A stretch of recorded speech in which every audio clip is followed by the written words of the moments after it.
नमस्कार दोस्तों। हम लोग ब्रिटिश भारत में प्रकाशित समाचार पत्रों को देख लेते हैं।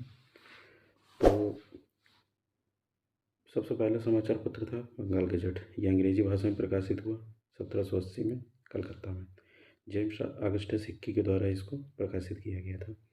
ठीक है। जेम्स ऑगस्टस हिक्की को इसके बाद ब्रिटेन में निर्वासित कर दिया गया था इनके सरकार विरोधी लेखों के द्वारा। उस समय ईस्ट इंडिया कंपनी के खिलाफ ये ज़्यादातर लिख रहे थे इसमें, तो इनको वापस भेज दिया गया था। इसके बाद आता है संवाद कौमुदी। तो संवाद कौमुदी और मिरातुल अखबार, ये दो न्यूज़पेपर थे। ये दोनों जो है राजा राम मोहन राय ने चालू किए। अब संवाद कौमुदी बंगाली में लिखा गया था और मिरातुल अखबार फारसी में। और संवाद कौमुदी 1821 में, मिरातुल अखबार 1822 में। और ये कोलकाता से इसका प्रकाशन चालू हुआ था। ठीक है। इसके बाद आगे देखते हैं हम लोग बंगदूत। तो बंगदूत जो है फारसी, बंगाली, हिंदी, अंग्रेजी इतने भाषाओं में चालू हुआ 1822 में कलकत्ता में। राजा राम मोहन राय और द्वारिकानाथ टैगोर, तो ये दोनों व्यक्ति जो है ब्रह्म समाज से भी जुड़े हुए थे, तो ये भी याद रखिएगा आप। इसके बाद था उद्दंड मार्तंड।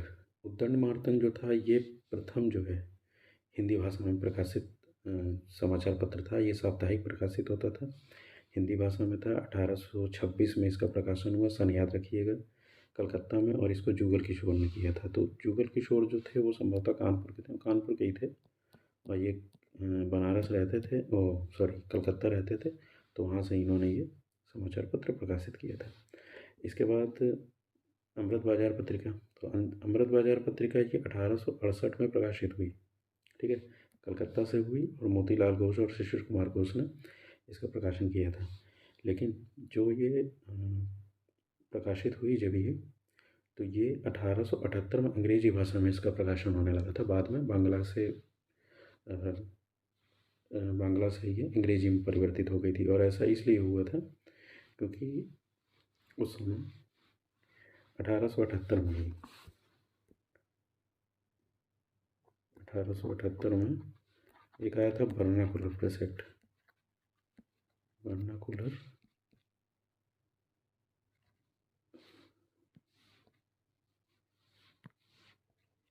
Press act. ठीक है। तो ये वर्नाकुलर प्रेस एक्ट आया। तो इस वर्नाकुलर का मतलब होता है क्षेत्रीय भाषा। ठीक है, क्षेत्रीय भाषा। तो इसमें जो है वर्नाकुलर प्रेस एक्ट में यह था कि कोई भी जो क्षेत्रीय भाषा की न्यूज़पेपर था उस पर जो है लगाम लगाने के लिए लाया गया था, क्योंकि अंग्रेज़ों को समझ में आती नहीं थी क्षेत्रीय भाषा। तो यहाँ के जो पढ़े लिखे उस समय जो मध्यम वर्ग का उदय हुआ था, वो लोग काफ़ी लेख लिखते थे, तो उन्हें समझ में नहीं आता था क्षेत्रीय भाषाओं में, बांग्ला में, फारसी में, और मतलब और भी उर्दू में, हिंदी में समाचार पत्र चलने लगे थे। मराठी में भी चल रहे थे, मतलब हाँ, तो मराठी में भी चल रहे थे। तो मराठी तो उस समय नहीं मतलब उतना उद्भव नहीं हुआ था, तो उन भाषाओं में चल रहे थे। सॉरी, मैंने गलत बोल दिया, मराठी भाषा का उद्भव था, लेकिन मराठी भाषा वो जो लिपि थी वो मोदी लिपि थी, तो उस लिपि में वो प्रकाशित होती थी, तो मराठी भाषा थी। तो इन सब में प्रकाशित होता था, प्रकाशन होता था। तो उस पर लगाम लगाने के लिए वर्नाकुलर प्रेस एक्ट लाया गया था। तो वर्नाकुलर प्रेस एक्ट को की वजह से जो सबसे पहले समाचार पत्र क्षेत्रीय भाषा से अंग्रेजी में परिवर्तित हुआ था वो यही था, ये अपना अमृत बाजार पत्रिका थी। ठीक है, यही अमृत बाजार पत्रिका ही वो पहला समाचार पत्र था। ये जीएस में पूछ चुका है, वर्नाकुलर प्रेस एक्ट से बचने के लिए रातों रात कौन से न्यूज़पेपर था जो बांग्ला से अंग्रेजी में परिवर्तित हुआ, तो वो थे अमृत बाजार पत्रिका। तो ये हुआ था 1878 में। ठीक है। इसके बाद है पायनियर। पायनियर अंग्रेजी में प्रकाशित होता है और ये 1865 में इलाहाबाद से प्रकाशित हुआ जॉर्ज एलन के द्वारा। कुछ जगहों पे इसके प्रकाशक का नाम जूलियर रॉबिन्सन भी आता है, तो वो भी याद रखिएगा। फिर आता है सोम प्रकाश। सोम प्रकाश जो है ये बांग्ला भाषा में था। 1859 में कलकत्ता में ईश्वर चंद्र विद्यासागर के द्वारा प्रकाशित किया गया था। ईश्वर चंद्र विद्यासागर ये इनका नाम जो है कई उसमें लिया जाता है, जैसे इन्होंने विधवा पुनर्विवाह चलाया था, विधवाओं के लिए काफ़ी आवाज़ उठाई, लड़कियों की शिक्षा के लिए बहुत काम किया, और लड़कियों के लिए विद्यालय भी ये बहुत खोले इन्होंने। तो इन्होंने काफ़ी, और इन्होंने जो बंगाली लिपि है, तो बंगाली लिपि की एक वर्णमाला होती है, एजीएस में पूछ चुका है, तो बंगाली लिपि की वर्णमाला की खोज इन्होंने की थी। ये बाद में जो सहज थी ऐसी खोज थी, मतलब भाषा पहले से चल रही थी, लिपि भी पहले से चल रही थी, लेकिन उसका सरलीकरण इन्होंने किया था। तो इस बारे में भी सवाल पूछ चुका है। इसके बाद आता है द हिंदू न्यूज़पेपर है। द हिंदू न्यूज़पेपर अंग्रेजी में है, 1878 में मद्रास में इसका प्रकाशन हुआ, पी राघवाचारी और जी सुब्रमण्यम अय्यर। इसके बाद केसरी और मराठा, ये देखिए दो न्यूज़पेपर थे, बड़े इंपॉर्टेंट है, क्योंकि ये दोनों, एक तो बाल गंगाधर तिलक ने चलाए थे 1881 में पुणे से, ठीक है। तो ये तो महत्वपूर्ण बात हो गई।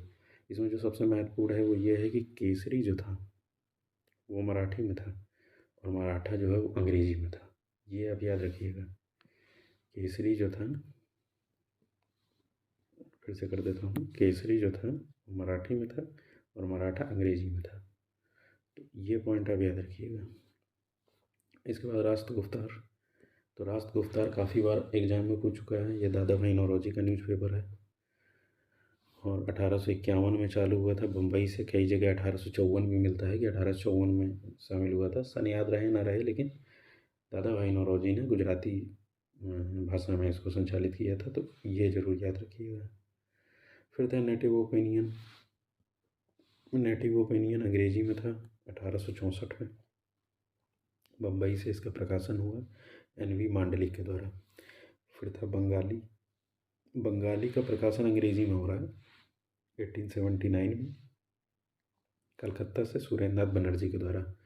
सुरेंद्रनाथ बनर्जी काफ़ी बड़ा नाम है, भारतीय राष्ट्रीय कांग्रेस से भी ये जुड़े रहे, तो याद रखना है।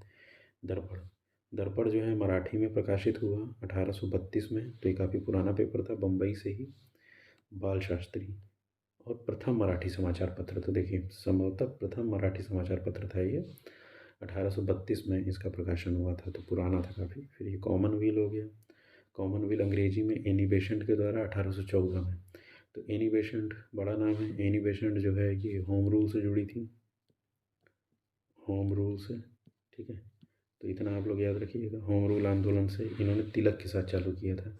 और ये कॉमनवेल्थ पेपर के बारे में ये भी फैक्ट है कि जो होम रूल आंदोलन की जो प्रथम रूपरेखा थी कि कैसे चलाया जाना है, एनी बेसेंट के द्वारा जो चलाया जाना था, उसकी रूपरेखा इसी कॉमनवेल्थ में आई थी। तो इतना आप लोग याद रखिएगा, ठीक है। तो फिर इसके बाद है कवि वचन सुधा। तो कवि वचन सुधा हिंदी में 1867 में संयुक्त प्रांत से भरतेंदु हरिश्चंद्र के द्वारा प्रकाशित किया गया था।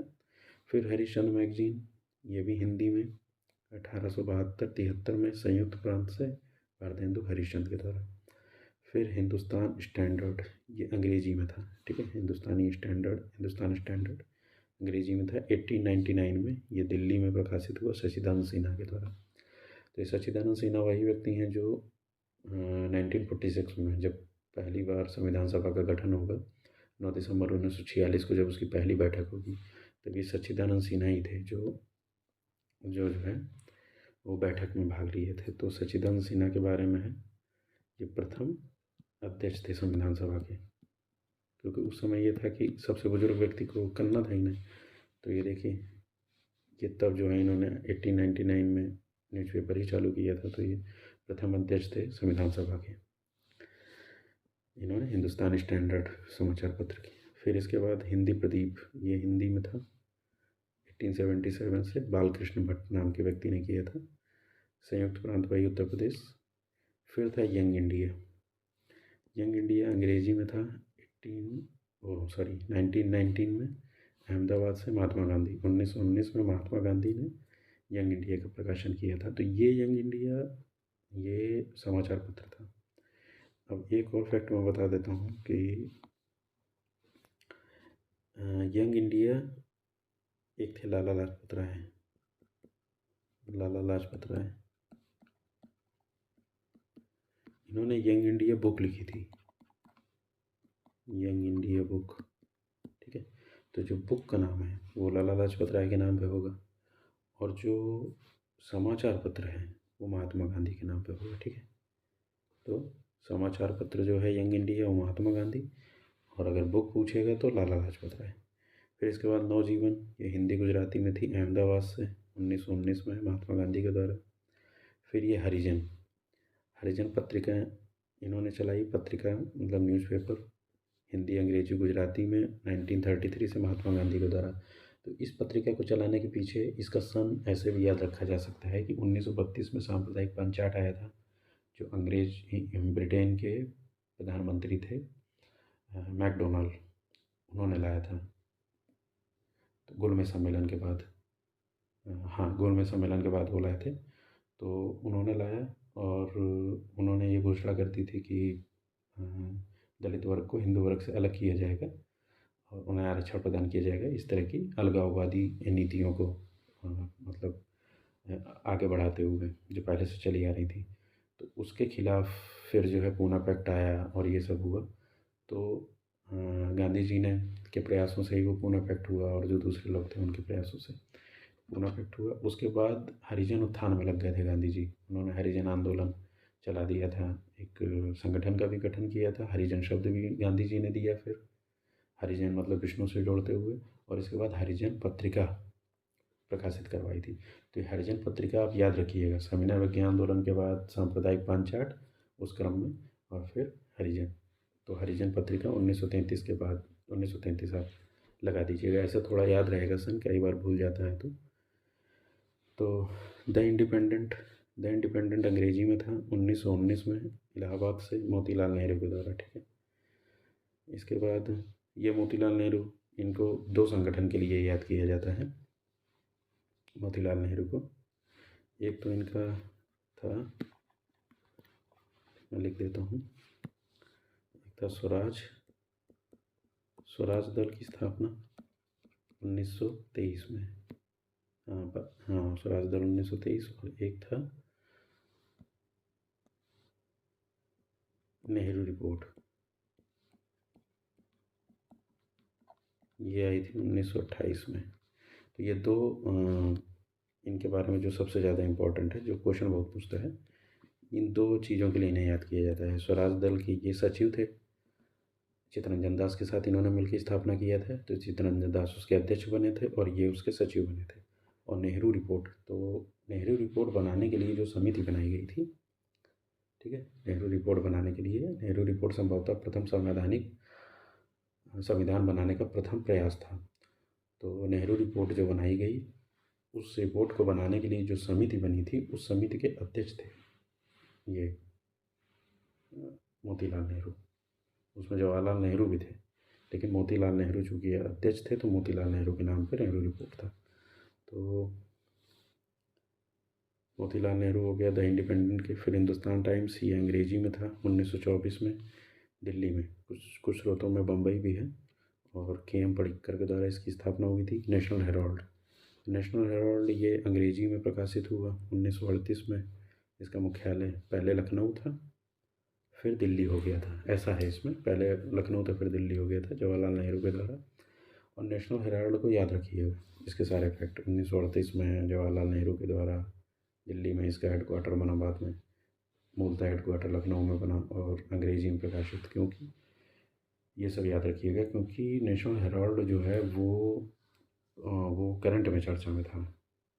करंट में वो कोर्ट में केस चल रहा था उसके परिसंपत्तियों को लेके, तो उसमें सुप्रीम कोर्ट ने अभी फैसला दिया था। अभी मुझे फैसला याद नहीं है कि उसमें क्या था, लेकिन अभी जांच चल रही है उसमें। तो सुप्रीम कोर्ट ने फैसला अभी नहीं दिया है, उसमें जांच चल रही है, लेकिन करंट में चर्चा में बना रहता है बार बार नेशनल हेराल्ड, तो याद रखिएगा। द ट्रिब्यूनल अंग्रेजी में था 1881 में, लाहौर में, दयाल सिंह मजीठिया के द्वारा। अल हिलाल उर्दू में था 1912 में, मौलाना अबुल कलाम आज़ाद के द्वारा। ये जो अल हिलाल था 1912 में प्रकाशित हुआ, और 1914 में ही इसको, यहीं पे लिख देता हूँ, 1914 में इसको प्रतिबंधित भी कर दिया गया था। ठीक है, साप्ताहिक पत्रिका थी ये, और 1914 में इसको अंग्रेज़ों ने प्रतिबंध लगा दिया, इसलिए बंद किया गया था, प्रतिबंधित किया गया था, सॉरी। एग्जाम में जो क्वेश्चन पूछा है वो प्रतिबंधित के नाम पे पूछा है। और अल हिलाल था इनका, और इन्हीं का दूसरा ये था अल बिलाग। तो अल बिलाग भी उर्दू में था, ये उर्दू में प्रकाशित हुआ था, ये भी साप्ताहिक था। और इसको भी जो है अलबिलाग संभवतः शायद 1914 में प्रकाशित हुआ था। यहाँ सन नहीं लिखा है, 1914 में। ठीक है, 1914 में प्रकाशित हुआ और ये भी बाद में प्रतिबंधित किया गया था 1916 में। तो इसका भी जब एक का पूछा है तो हो सकता है दूसरे का भी पूछ ले, तो 1916 में प्रतिबंधित किया गया था इसको। तो ये भी मौलाना अबुल कलाम आज़ाद के द्वारा प्रकाशित किया गया था। तो याद रखिएगा। अल हिलाल ये भी उर्दू में था, 1912 में प्रकाशित हुआ था कलकत्ता से। 1914 में इसको प्रतिबंधित कर दिया गया था।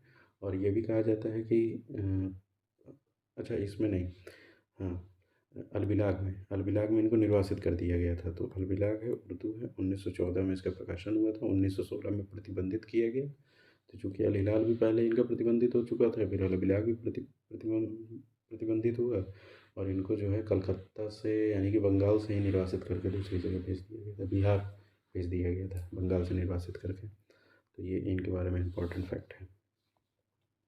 इसके बाद एक प्रकाशित हुआ कॉमरेड, जो अंग्रेज़ी में था 1911 में, मोहम्मद अली के द्वारा। तो इनका पूरा नाम था मोहम्मद अली जौहर। तो यही थे मोहम्मद अली जौहर जो थे। तो बाद में मोहम्मद अली जौहर इनका पूरा नाम था। तो ये अली बंधु, जो आप नाम सुने होंगे इतिहास में, अली बंधु, ये खिलाफत से भी जुड़े रहे। ठीक है, खिलाफत से भी जुड़े रहे। और इन्होंने एक यूनिवर्सिटी का आपने नाम सुना होगा, उसका नाम है जामिया मिलिया।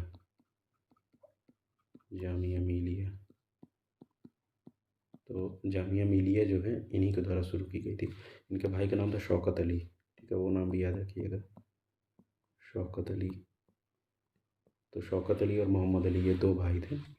तो मोहम्मद अली का नाम खिलाफत से, शौकत अली का नाम भी खिलाफत से, मोहम्मद अली ने जो है जामिया मिलिया की स्थापना की थी, जिसका प्रथम मुख्यालय पहले जो है अलीगढ़ में था, उसके बाद ये दिल्ली चला गया था। तो इतना याद रखिएगा। अब वो यूनिवर्सिटी दिल्ली में होगी, आपको पता होगा। तो पहले अलीगढ़ में थी, फिर अलीगढ़ से वो दिल्ली चली गई। इसके बाद हमदर्द है, हमदर्द भी उर्दू में था, 1913 में प्रकाशित हुआ, मोहम्मद अली के द्वारा यही थे। इसके बाद प्रताप है, प्रताप न्यूज़पेपर हिंदी में था 1913 में, कानपुर में। ठीक है, गणेश शंकर विद्यार्थी के द्वारा। तो ये क्वेश्चन पूछा जा चुका है कि गणेश शंकर विद्यार्थी की कर्मभूमि क्या था, तो कर्मभूमि उनकी कानपुर थी। तो ये याद रखिएगा, प्रताप न्यूज़पेपर था 1913 में। ठीक है, इसके बाद दो चार और बचे हैं, जैसे गदर है। तो गदर 1913 में उर्दू में प्रकाशित हुआ प्रथम, फिर कई भाषाओं में इसका प्रकाशन हुआ था लाला हरदयाल के द्वारा। तो आप जानते हैं गदर आंदोलन करके एक आंदोलन चला था, गदर आंदोलन। तो गदर आंदोलन, पहले उस आंदोलन का नाम कुछ और था, लेकिन गदर पत्रिका चूँकि प्रकाशित हुई तो आंदोलन का नाम भी गदर आंदोलन हो गया। ठीक है, तो गदर आंदोलन के नाम पे गदर पत्रिका नहीं निकाली गई थी, बल्कि गदर पत्रिका के नाम पे गदर आंदोलन हुआ था, ये याद रखिएगा आप लोग। ठीक है, फिर हिंदू पैट्रियट अंग्रेजी में।